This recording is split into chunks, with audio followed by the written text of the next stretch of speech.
افطار کے وقت کی دعا رد نہیں ہوتی۔ سماعت کریں۔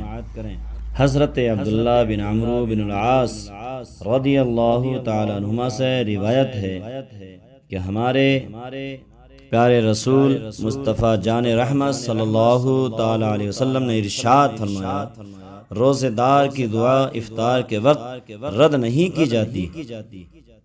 اور آگے حضرت ابو ہریرہ رضی اللہ تعالیٰ عنہ سے روایت ہے کہ پیارے آقا علیہ الصلوۃ والسلام فرماتے ہیں، 3 شخص کی دعا رد نہیں کی جاتی، ایک روزے دار جس وقت وہ افطار کرتا ہے، دوسرا عادل بادشاہ، اور تیسرا مظلوم۔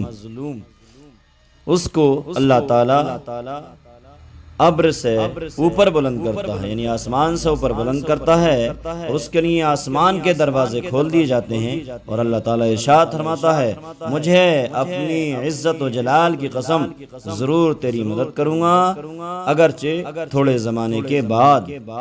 اے لوگو، افطار کا وقت بڑا مقبول ہے، بڑا مسعود ہے۔ اس وقت اللہ تعالیٰ کی بارگاہ کرم سے خصوصی انعام و اکرام کی بارش ہوتی ہے، اور روزے دار کی ہر دعا افطار کے وقت اللہ تعالیٰ قبول فرماتا ہے، مگر ایک ہم ہے جو اس مقبول وقت میں پھل فروٹ اور دوسرے افطاری کی چیزوں کو ادھر سے ادھر رکھنے اور سجانے میں لگے رہتے ہیں، اور بچوں کو ادھر ڈانٹنا ادھر ڈانٹنا، یہ ساری چیزیں ہیں، اور ایسی مقبول گھڑی کو، ایسی مقبول ساعت کو ضائع کر بیٹھتے ہیں، برباد کر دیتے ہیں۔ اس لیے اے لوگو، جو افطار کا وقت مقبول و مسعود ہے، کسی حال میں اس کو ضائع نہ ہونے دیجیے، برباد نہ ہونے دیجیے، بلکہ اللہ کی بارگاہ میں دل کھول کر دعا کیجیے، تاکہ رب تبارک و تعالی آپ کے لیے آسمان سے رحمت کے دروازے کھول دے، کیونکہ روزے دار کے منہ کی بو کس قدر اللہ تبارک و تعالی کو پسند ہے۔ دیکھیں روزے دار کے منہ کی بو کس طرح سے اللہ تعالیٰ کو پسند ہے۔ ہمارے آقا رسول اعظم نور مجسم صلی اللہ تبارک و تعالی علیہ وسلم فرماتے ہیں، اس ذات کی قسم جس کے قبضہ قدرت میں میری جان ہے، وَلَخُوفُ فَمِّ الصَّائِمِ عَطْيَبُ عِندَ اللَّهِ مِن رِّيحِ الْمِسْكِ۔ مسلم شریف کی حدیث پاک ہے، آقا فرماتے ہیں، روزے دار کے منہ کی بو اللہ تبارک و تعالیٰ کے نزدیک مشک کی خوشبو سے زیادہ پسندیدہ ہے۔ سبحان اللہ۔ اس لیے اے لوگو، اپنے روزے کی حفاظت کرو، اور افطار کے وقت اللہ کو یاد کرو، اپنے گناہوں کی معافی چاہو، رب تبارک و تعالیٰ کی بارگاہ میں گڑ گڑاؤ گے، معافی چاہو گے، تو انشاءاللہ ضرور افطار کے وقت کی دعا کو اللہ تبارک و تعالیٰ قبول فرمائے گا، اس کو رد نہیں فرمائے گا۔ روزے دار کو دیکھیں آپ کس طرح کی 2 خوشیاں نصیب ہوتی ہیں، کتنی 2 خوشیاں روزے دار کو نصیب ہوتی ہیں۔ اے لوگو، تم بڑے خوش نصیب ہو۔ للصائم فرحتان، ایک خوشی روزے دار کو افطار کے وقت ملتی ہے، اور دوسری خوشی اس وقت ملے گی جب کہ وہ رب تبارک و تعالیٰ کا دیدار کرے گا۔ سبحان اللہ۔ اس طرح کی خوشیاں اے روزے دارو تمہیں مل رہی ہیں۔ اللہ نے تمہارے لیے انعام رکھا ہے۔ روزہ رمضان کا مہینہ انعام ہے، کیونکہ بندوں کی بخشش کے لیے رمضان آیا ہے۔ اس لیے اللہ تبارک و تعالیٰ نے رمضان کے مہینے کو چن لیا، کیونکہ ہمارے نبی اس مہینے میں زیادہ تر بغیر کھائے پیے رہتے تھے، تو اللہ کو یہ رمضان کا مہینہ پسند آیا، لہٰذا پورے مہینے کے لیے ان کی امت کے لیے روزے فرض کر دیے۔ سبحان اللہ۔ اس لیے آئے لوگو، افطار کا مہینہ اور افطار کا وقت برباد نہ کرو، رمضان کا مہینہ بھی برباد نہ کرو۔ یہ تو بات افطار کی تھی۔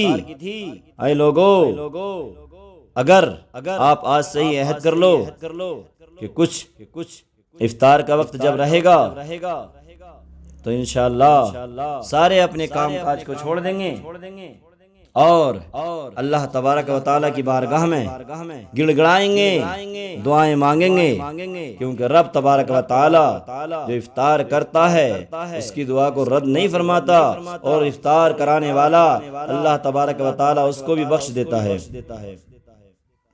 افطار کرانے والا بخش دیا جاتا ہے جو افطار کراتا ہے۔ دیکھیں آپ کہیں گے کیسے؟ تو آقا کا فرمان سنیں، اعتراض نہ کریں۔ ہمارے پیارے مصطفیٰ نور مجسم صلی اللہ تعالی علیہ وسلم نے فرمایا، من فطر فیہ صائما کان لہ مغفرۃ لذنوبہ، جس شخص نے رمضان میں کسی روزے دار کو افطار کرایا، روزہ کھلوایا، روزے کشائی کی، اس کے تمام گناہ بخش دیے جاتے ہیں۔ سبحان اللہ۔ ہر بات پر اعتراض نہ کیا کریں کیسے، بلکہ آقا کا فرمان سن لیا کریں اور اس پر عمل کیا کریں، کیونکہ آقا کا فرمان جھوٹا نہیں ہو سکتا۔ زمین اپنی جگہ سے ہٹ سکتی ہے، آسمان ہٹ سکتا ہے، دن رات ادھر سے ادھر ہو سکتے ہیں، رات دنوں میں تبدیل، دن راتوں میں بدل سکتا ہے، لیکن میرے مصطفیٰ کا فرمان نہیں بدل سکتا۔ آقا نے فرمایا افطار کرانے والا بخش دیا جاتا ہے، یہ حق ہے۔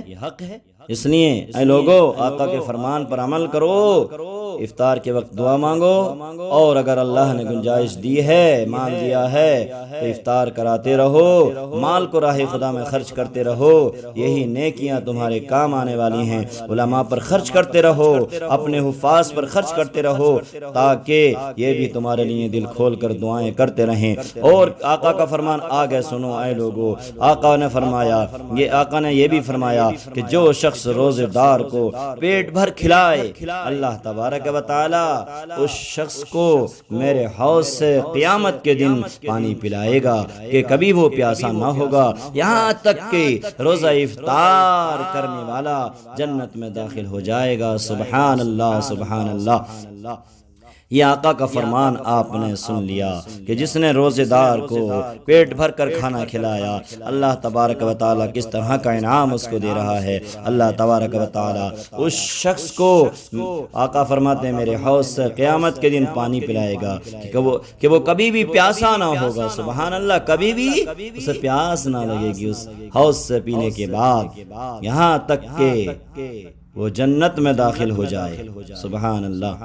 اس لیے اے لوگو تم بڑے خوش نصیب ہو، تمہیں مال دیا ہے، تم اپنے حافظوں پر، اپنے مولاناؤں پر، اپنے علماء پر خرچ کرتے ہو، اور بالخصوص وہ لوگ خوش نصیب ہیں جو پورے طور پر علماء کی خدمت کرتے ہیں، علماء کو کھانا بھی کھلاتے ہیں اور ان کی دیکھ بھال بھی کرتے ہیں، اور جو لوگ غریب ہیں ان کی بھی دیکھ بھال کرتے ہیں، ان تک ان کے حق پہنچاتے ہیں، علماء کو بڑھ چڑھ کر مسافر اور نذرانے کرتے ہیں، ان کو انعام و اکرام سے نوازتے ہیں، ان کی عزت کرتے ہیں، ان کے گھر کے انتظامات کرتے ہیں۔ رمضان کے مہینے میں جو لوگ انعامات اپنے علماء کو دیتے ہیں، اپنے حفاظ کو انعامات کے طور پر دیتے ہیں، تو علماء اکرام کو بھی چاہیے کہ ان کے لیے پورے سال دعائیں کرتے رہیں، کیونکہ انہوں نے آپ کا خیال رکھا، آپ کو نوازا، نذرانہ بھی دیا، نذرانے کے ساتھ ساتھ انعام بھی دیا، آپ کے بچوں کے لیے اچھے اچھے انتظامات کیے،